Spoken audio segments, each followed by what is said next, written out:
Amigos queridos, convidamos a todos a elevarmos o nosso pensamento a Jesus, nosso bom e amado Mestre, dizendo: Senhor, se conosco, volvei o seu olhar misericordioso para todos nós, irmãos em humanidade, para que sob o influxo da sua vibração de amor possamos seguir confiantes e resolutos pelas retas seguras do seu Evangelho, que possamos caminhar a cada dia mais em direção ao próximo, pois que o próximo é o nosso caminho para Deus. É o caminho da nossa perfeição. Construirmos sentimentos felizes com todos aqueles que nos cruzarem o caminho e oferecer o que trouxemos de melhor em nós, uns em benefício dos outros, para que a legítima fraternidade se estabeleça em nossos corações. Se conosco, Jesus amigo, ampara-nos nesta hora, e que os mensageiros do seu amor na terra façam de nós instrumentos dignos e úteis a serviço do bem, onde quer que estejamos, hoje e sempre, e que assim seja, Mestre.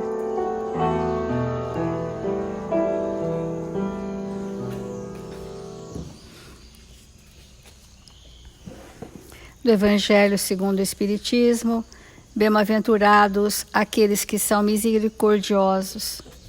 O item que nós estamos refletindo é perdão das ofensas. Diz o apóstolo Paulo: há duas maneiras bem diferentes de perdoar. Há o perdão dos lábios e o perdão do coração. Muitas pessoas dizem de seus adversários: eu lhe perdoo, enquanto que interiormente experimentam um secreto prazer do mal que lhe acontece, dizendo para si mesmas que ele não tem senão o que merece. Quantos dizem eu perdoo e acrescentam, mas não vou me reconciliar nunca. Não quero vê-lo pelo resto da vida. Será que aí está o perdão segundo o Evangelho? Não, o verdadeiro perdão, o perdão cristão, é aquele que lança um véu sobre o passado. O esquecimento completo sempre é um sinal de elevação moral. As grandes almas costumam sentir a limitação do outro, respeitar e socorrer através da caridade. Nesta ação em que eu socorro o outro através da caridade, eu vou saneando em mim os males que me acometem em relação à vulnerabilidade que eu tenho de me magoar, ficar com rancor. Essa vulnerabilidade significa que está estampado em nós chagas morais, e que o perdão não se fará enquanto essas chagas morais existirem em nós. Ouçam bem, desculpar o outro temporariamente distante dele está muito anos-luz distante do que é o perdão. Porque o perdão implica em ações que lhe correspondam, e essas ações que correspondem ao perdão são ações de caridade. São ações de benevolência, são ações de indulgência, são ações de perdão das ofensas. Então, nós estamos já há alguns dias falando dos transtornos íntimos que a ausência do perdão nos causa, a nível até de enfermidade, né? Ontem, anteontem, nós falamos sobre isso, a Ana Maria também falou, sobre as nossas grandes enfermidades perispiríticas, que então trazemos a túnica perispirítica rota, né, com nódoas e com processos enquistados secularmente. Enquistados por quê? Porque esses pensamentos, jamais perdoarei, não quero te ver nunca mais, não perdoo o que você me fez, faz com que a lei haja sobre nós, e a lei nos constrangerá, nem que for com a expiação. Vai nos conduzir perto daqueles que, através da convivência, com o esquecimento do passado, nós temos uma chance melhor de nos ajustarmos com aquele espírito. E Emmanuel, ainda falando sobre as chagas que trazemos em nós, e o Evangelho diz, ai daquele que não perdoa, está se sentenciando, está se condenando, né? Já está definindo para si o quanto o desequilíbrio irá permanecer nele. E Emmanuel, no Palavras de Vida Eterna, ele traz uma lição importante que chama perdão, remédio justo. Porque todos aqueles de nós que nos culpamos muito, né, estamos sempre buscando uma autopunição. Olha só, uma autopunição e esperando que a vida nos traga tragédias. E aí eu entro no pânico. Porque nós precisamos abrir para nós novos caminhos de ajustar as nossas culpas, que sempre estão enredado pessoas que necessariamente são nossos desafetos. Então, olha o que o Emmanuel diz. Toda vez que a moléstia te ameaça, recorres necessariamente aos remédios que te liberem da apreensão. Então, a humanidade toma hoje muitos calmantes para dor, sedativos, para ansiedade, tomam muitas medicações para os sintomas físicos. Lembra-te de semelhante impositivo e recorda que há pensamentos enfermiços de queixa e mágoa. Essas são as grandes doenças. O queixume é a insatisfação que revela a nossa ingratidão a Deus pelo planejamento divino que me deu, que me trouxe. Queixas, queixas, queixas, insatisfações, rebeldia, não aceito o meu planejamento reencarnatório, minha vida, essas pessoas, meu trabalho, essas circunstâncias. O azedume da queixa, ele vai dilacerando o nosso perispírito. E a mágoa, que são então rancores, ressentimentos, melindres, e então a gente vai deixando para lá.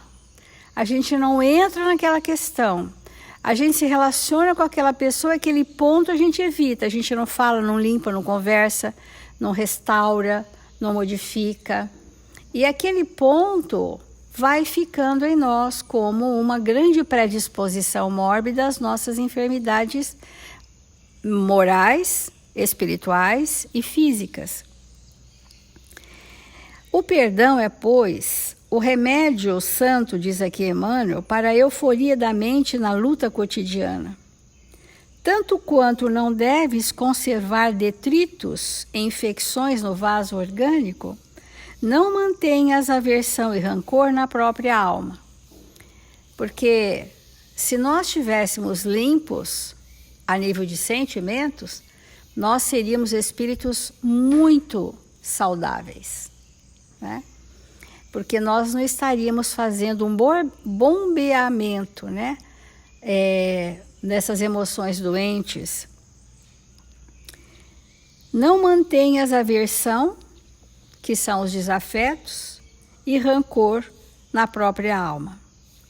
Perdoa a quantos te aborreçam, perdoa a quantos te firam, perdoa agora, porque amanhã isso será inevitável pelos constrangimentos da lei.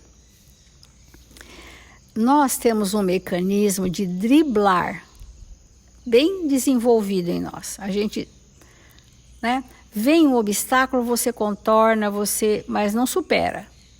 Então você não saiu do obstáculo fortalecido por uma nova experiência. E nós vamos evitando, fugindo, justificando, arranjando mecanismos para não entrarmos em contato com isso que Emmanuel está dizendo para nós, que são as mágoas, queixas e rancores, que formam desatinos no nosso pensamento. Porque também nós temos uma ideia bem imatura de achar que a gente cobre o mal que nos acomete, que ele fica secundário, guardado num compartimento inacessível. Nós temos essa imaturidade. Nós não entendemos que essas vibrações nos permeiam, se expandem de nós, se comunicam com o outro, sem contar que essas vibrações são imagens mentais. E essas imagens mentais chegam primeiro no outro antes de eu chegar.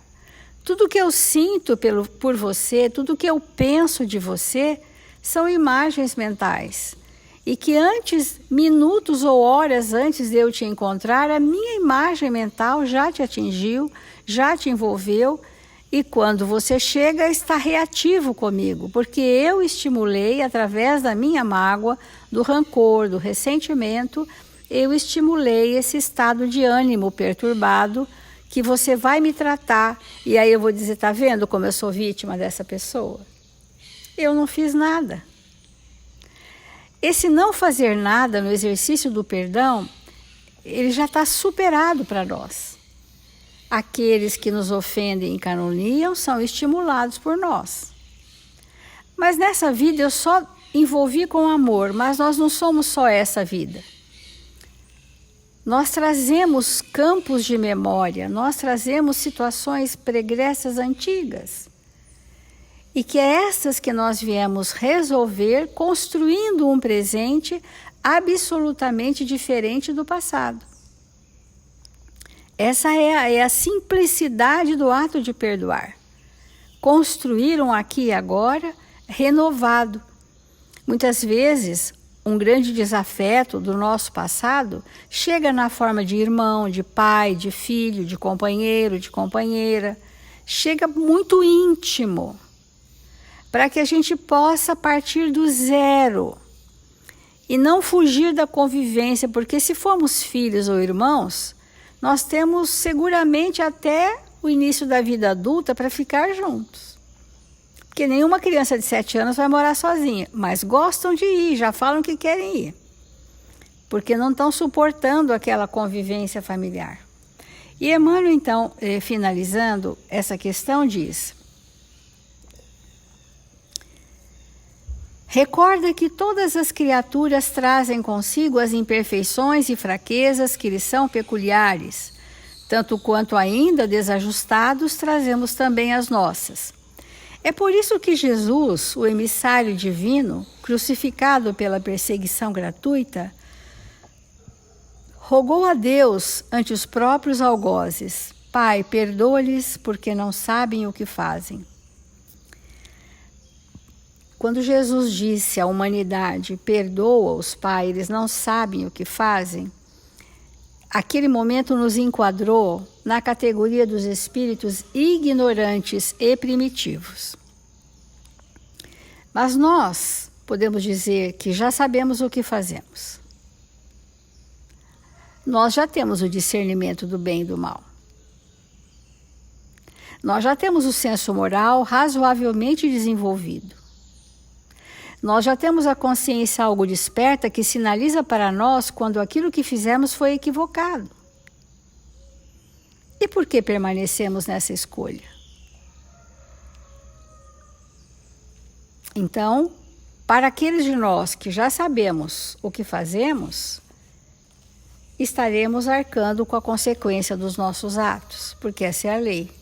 Nossos atos geram consequência, porque o mal deliberado é um estado primitivo do espírito, mas ele já é consciente de que aquilo não é um bem, nem para si, nem para o outro.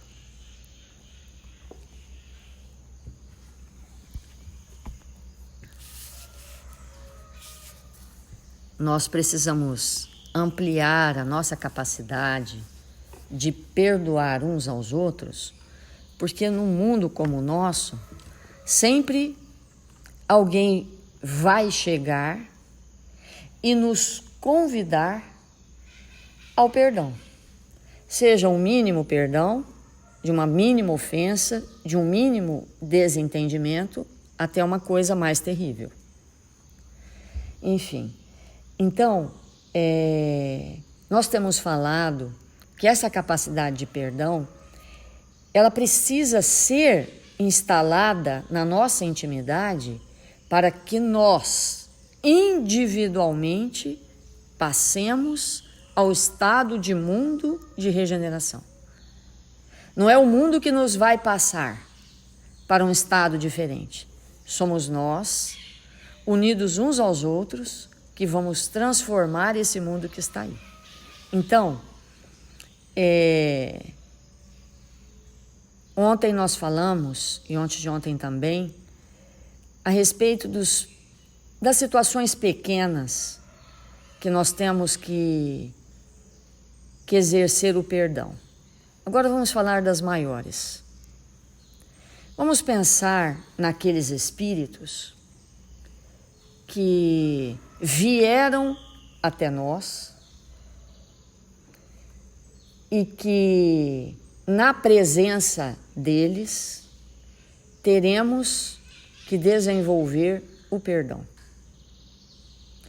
Então, a pergunta para a gente desenvolver a nossa ideia é assim: o que aconteceu para que essa pessoa viesse até mim ou até a minha família?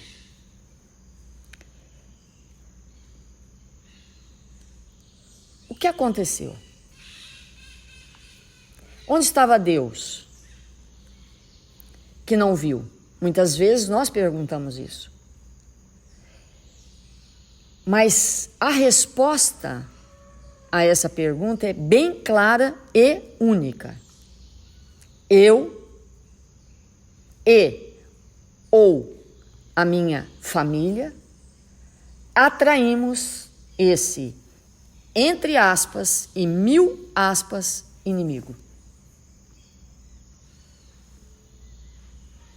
Porque se nós não entendermos assim, vamos ficar interpretando os fatos da nossa vida como se fôssemos bebezinhos, crianças espirituais. Quem fez aproximar aquele algoz, entre aspas e 1000 aspas, de mim ou de alguém que eu amo? Eu mesmo. Eu ou a minha família atraímos para nós aquele espírito.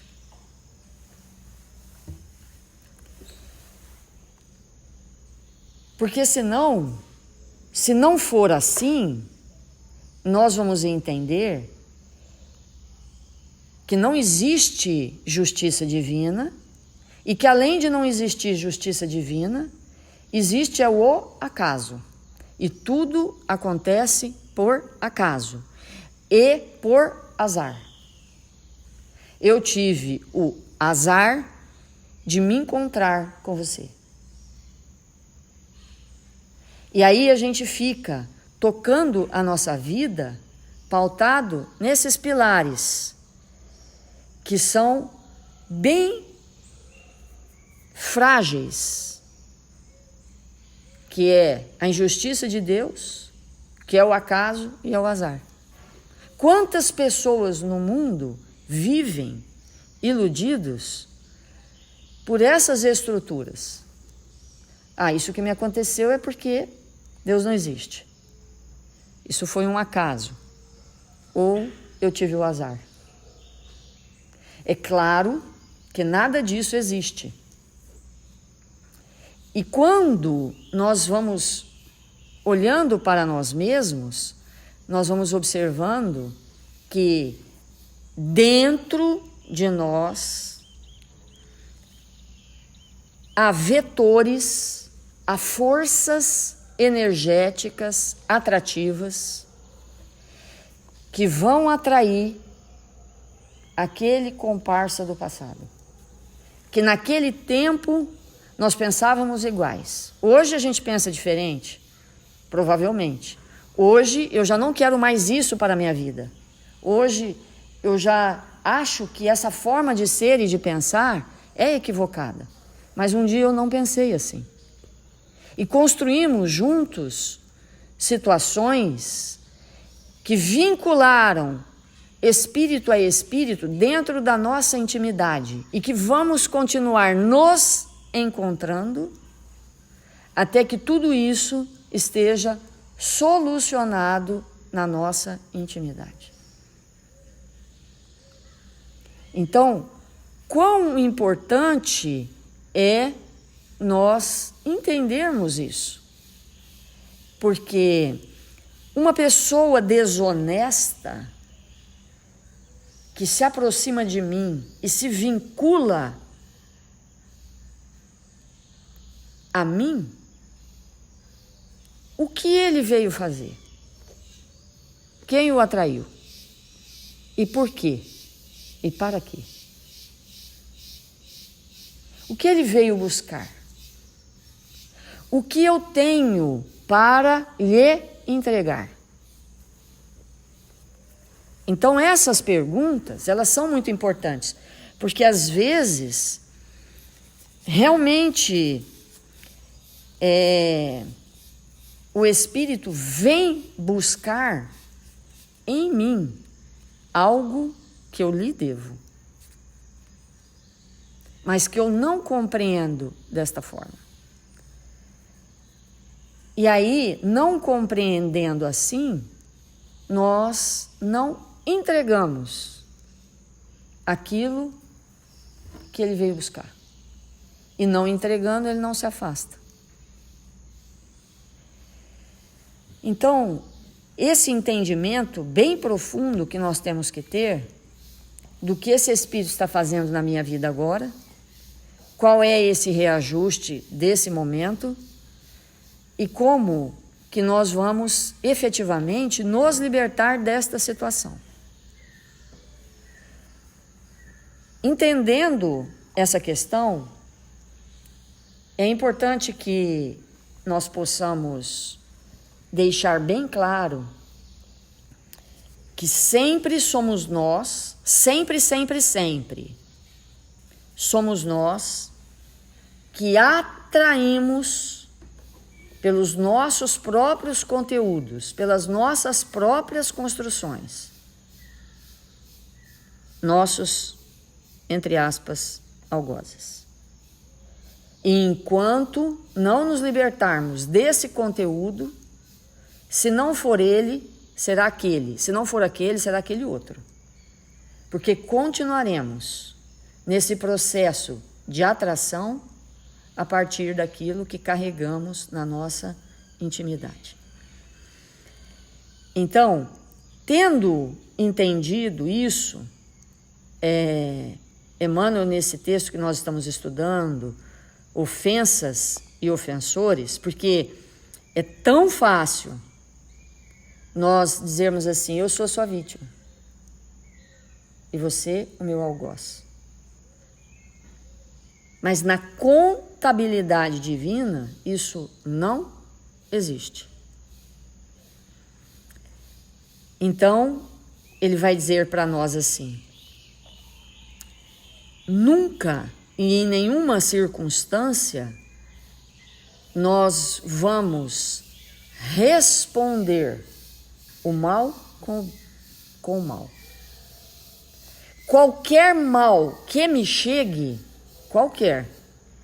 a única forma que eu tenho de me livrar dele para todo ou sempre é fazer todo o bem que eu puder.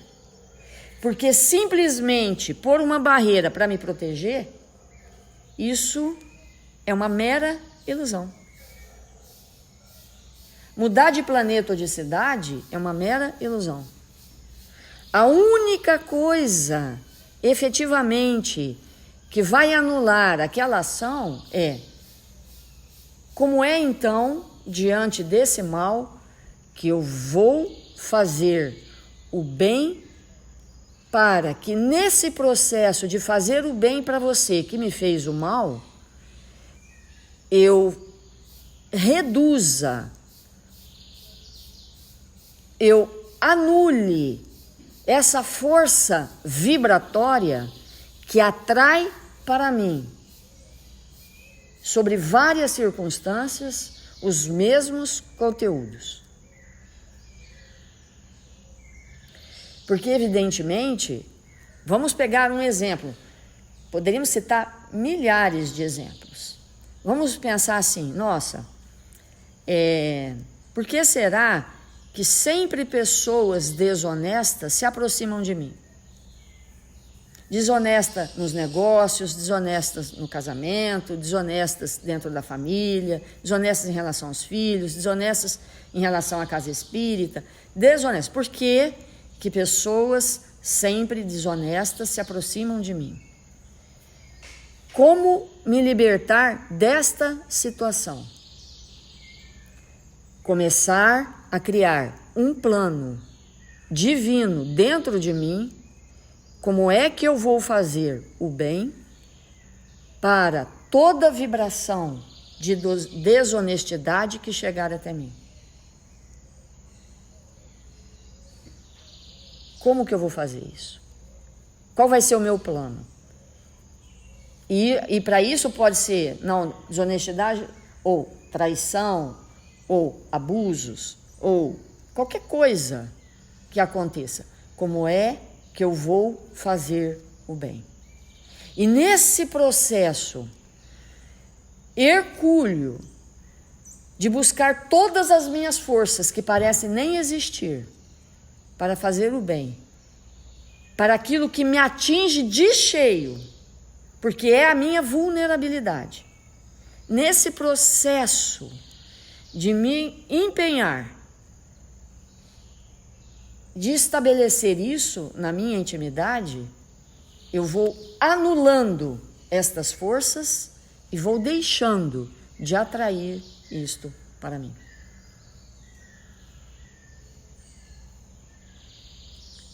E aí, eu já não vou mais falar, foi azar.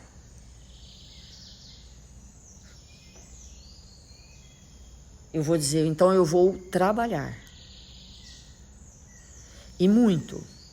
Porque então eu entendi que esses conteúdos, eles estão dentro de mim de alguma forma, a ponto de atrair.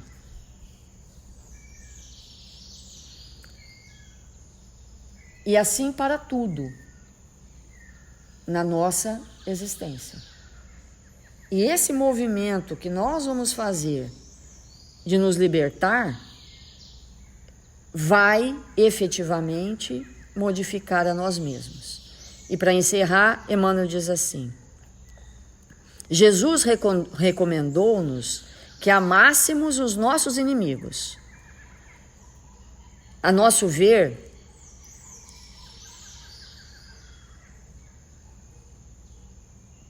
o ofensor pode ser a criatura que está sobre lastimável processo obsessivo, que carrega enfermidades ocultas, que age ao impulso de tremendos enganos, que atravessa a nuvem do chamado momento infeliz, e que, quando assim não seja, é alguém que traz a visão espiritual enevoada pela poeira da ignorância e que no mundo é uma infelicidade como qualquer outra.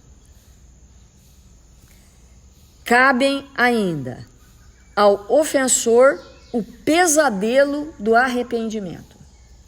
Vai chegar um momento que quem está nos ofendendo ou quem está promovendo a dor em nós há de se arrepender. E o processo de arrependimento é extremamente doloroso. O desgosto íntimo e o anseio do reequilíbrio e a frustração agravada pela certeza de haver lesado espiritualmente a si próprio. Então, quando o agressor um dia se der conta de tudo aquilo que ele fez ou está fazendo, vai brotar na intimidade dele profundo desespero, porque é a hora dele com ele mesmo, com a sua consciência. Vai brotar dentro dele angústias profundas, porque até que ele costure toda a sua túnica, até que ele torne a alva, levarão séculos.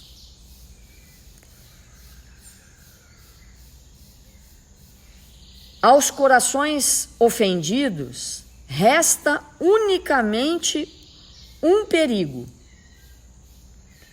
o perigo do ressentimento,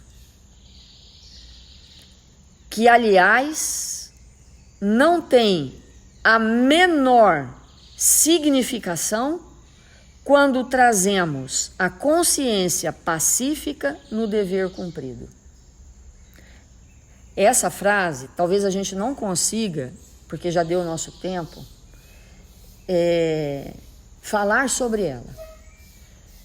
Mas o que ela quer nos dizer, que a gente precisaria pelo menos de uma meia hora para falar sobre isso, é assim: quando o ofensor chega com a sua ofensa e a nossa consciência está em paz, verdadeiramente em paz, nós não entramos no campo desesperador da raiva, do ódio e do ressentimento. Se nós caímos nessa esparrela, se nós caímos nesse campo, com certeza há coisas na nossa consciência a respeito do fato que nós ainda não nos ajustamos com a lei. Então, vamos refletir sobre isso, fazer a nossa prece.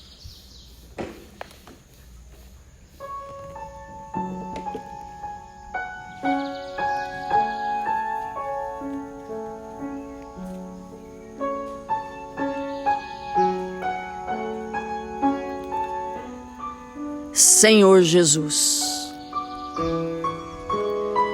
divino amigo das nossas vidas, eis-nos aqui, Mestre, desejosos de te encontrar, de sentir bem de perto as tuas vibrações amorosas. Rogamos nesta hora que possamos olhar para nós mesmos, ver bem de perto o espírito que somos, as transformações que ainda nos faltam, para que nós possamos aproveitar todas as felizes oportunidades de nos fazermos espíritos melhores ante aos desafios que nos chegam através do nosso próximo.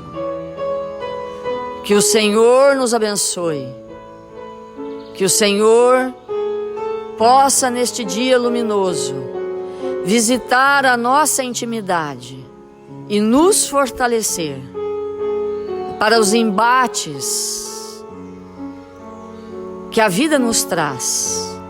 E ante a eles possamos, Senhor, nos entregar com alegria e bom ânimo para aproveitar a oportunidade de nos fazermos espíritos melhores. Abençoa, Senhor, nossos irmãos registrados nos cadernos de vibração da nossa casa. Que eles possam, Senhor, serem visitados por esta equipe socorrista, que há de derramar sobre eles vibrações luminosas de saúde e paz. E nós outros, Senhor, de joelhos postos, rogamos pelo nosso país, pelo Brasil, Senhor, por esta pátria amada, que fomos convidados a nascer, que aonde quer que nos encontremos, Sejamos espíritos honestos, trabalhadores, que possamos oferecer os nossos braços, nossos corações, nossos pensamentos para a construção de uma nação de luz. Que nós possamos diminuir as desigualdades, que possamos ser uns pelos outros, repartir dos nossos excessos, para nos tornarmos espíritos mais simples, vivendo o que há de essencial em nossas vidas. Que o Senhor nos abençoe e nos fortaleça, hoje e sempre, que assim seja.